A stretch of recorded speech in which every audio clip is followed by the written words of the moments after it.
Hello guys and welcome back to TNT Madness. Today we're going to be looking at yet another Regen wall, but this one is a lot stronger as it takes the 45-degree wall or diagonal wall and then puts it into a Regen wall. This is my own design, so there may or may not be better designs out there, but this is the one I'm going to be doing today. And if you don't know what a 45-degree wall is, it is essentially a wall that makes it really hard to sand stack. It's not impossible. In fact, there are ways we can just change your barrel to actually shoot at it properly, but that is still really hard to do. And the big issue with that is once you get to Regen, it's really hard to actually make a Regen buster for these. So these are actually one of the strongest walls in the game currently, and that is for very good reason, because they are Regen walls, but then you can't really sand stack them in one place either. So there's just so much going on here. It's just absolutely fantastic. But if you're going to build these, you'd normally build these with walls above it, or you'd build them in like different sections or to various heights. They're really good for when you're building really short bases, because then you don't have to make it so you have to extend them to the very sky limit, because they do take quite a bit longer to build than normal walls, because you have to put out a lot of scaffolding. So there's pros and cons to these walls, but in terms of just pure defense, they are insanely strong for what they actually do. So let's just have a look at these being fired at, how you can counter them, and how you can build them. So now on to showing the capabilities of these defenses. First, I'm just going to show that it is regenable no matter where it actually is. And don't worry, there's only one source of lava. You don't have to place it in every spot. It's at the very top, and it shouldn't actually be regenerating here.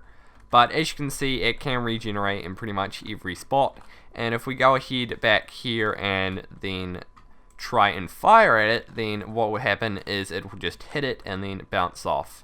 And as you can see, it just hit the very top there and then bounced off to the bottom, which of course it would fall, but the issue is when you try and sand stack up to this height, you can't actually fire a block into a one block gap unless you're using a very specific cannon. I think it's a fusion cannon, and those are extremely complex. So generally what you do is, if you had like a 40 stacker, is you change the barrel so it's a half a block higher, so it actually fires at this height, sand stacks to this, and then hybrids, and then will destroy like a small area around it.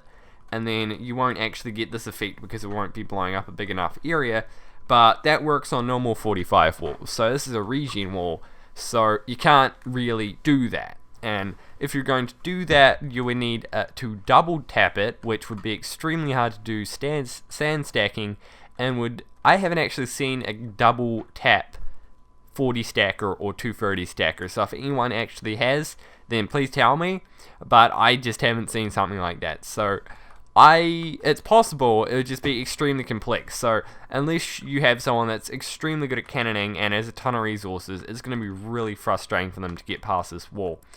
Even when you sand stack up to the normal height, then this becomes a wall itself. So then you have to destroy this, but then it regenerates, and when you do end up destroying this wall, it will destroy your sand and this will still regenerate. So you will get no further than you did before. So it's ridiculously strong, to be honest. And I say that about a lot of Regen walls, but there are very strong defenses today, as well as there are very strong cannons. So as long as you know all these defenses exist, you can know how to deal with them. Also, this is just a poor man's hybrid cannon. I've just refined the design a little bit. So that's pretty much how these work. I'm going now on to the actual tutorial and pretty much further explanation on this. So now on to the tutorial, and what you're going to need is some building blocks, some lava, and some water. You're not actually going to need that much lava, as you will only be placing it in one general area. So unless you're building an absolutely massive one, you won't need that much lava, and even if you are building a massive one, you still will only need a couple of buckets. And for this tutorial, we're just going to be building one that's 5 long and 5 high. So for this, we're going to need a 5x5 area, and you probably already have an area where you want to lay this out. But in case you haven't, here's just one very important tip. So I'd recommend that you always build the top bit at sky limit, because that way they can't just shoot over it and bust it from the top and then destroy it from downwards, because it regens at the top as much as it does at the bottom, like a normal Regen wall would. And if you are only building a small one, like let's say you're building it 20 high from 255 to 235, and your iron golems or your rear stuff is at that high limit, then you could just have this and then have your normal walls. But what this will do is, since all your rare stuff's at the top, whoever is raiding your base is going to want to destroy it there. So you can build your normal walls up to that height and then build these above it, so that way it'll be a million times harder for them to actually break through it. And if they do want to somehow build a double tap cannon, then they're going to need a 230 or a 250 or some stupid cannon. And the thing is, they can't just use a one stacker because they have to double tap it, so they do have to use a 230 stacker. So that's just my personal opinion on where you should build it, and hopefully in the near future I will be doing an unraidable base where this is actually, well, not unraidable, but near unraidable base where that is actually used. So the first thing you want to do is lay out your area, which you probably have it. You want it to be however high it is going to be is however long it's going to be, because it is not a good idea to build two of these on top of each other, because your lava will be exposed, or else you have to cover it. But then they can just hybrid that by using the sand and TNT that will fall off it, which you probably can't get that great a visual of it, but it's just not a good idea. So I wouldn't recommend building more than one of these in the same space or the same height. So what you want to do is build this up like a staircase, and we're just going to pretend that this is bedrock.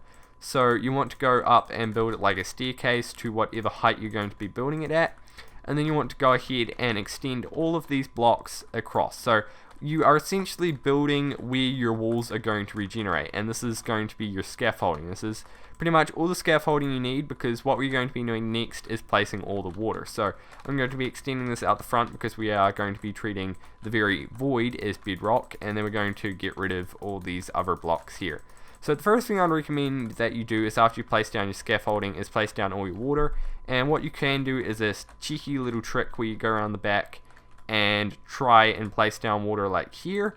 Then you can go ahead and jump in it, and then go ahead and place water everywhere else, because you'll be building this in survival. So you don't need any scaffolding around the back, you can just do that cheeky little water trick.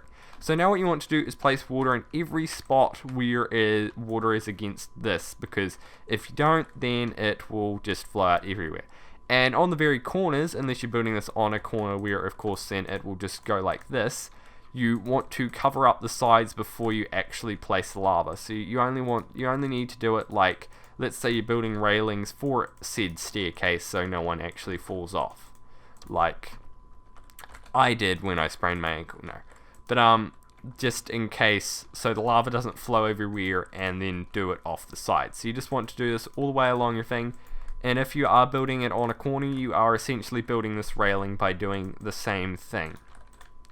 So now once we have done that, we can go ahead and place the lava, and all you need to do is, one, you can place it along all these 5 spaces, or you can just place the single one in the very top. But to make it spread out, you're going to have to place blocks along the front here, so it does actually spread to the side, and then it will flow down.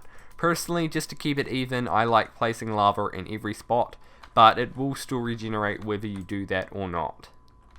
So now I'm just going, so all you want to do now is wait for this to go all the way down to the bottom, like so, and then your wall will be completely regenerable.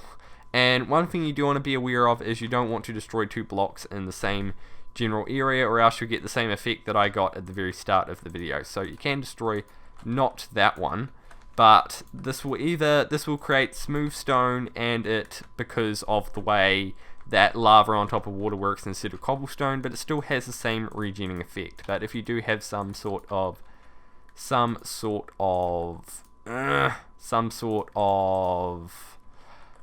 thing, then it will be fine. So that's pretty much how you build this. Just don't do what I did there. So anyway, I hope you guys did enjoy this video. If you have any more super overpowered walls, or walls that I have not covered that you want me to do, then ask me in the comments below, and I will most likely do it at least some stage. But anyway, goodbye from TNT.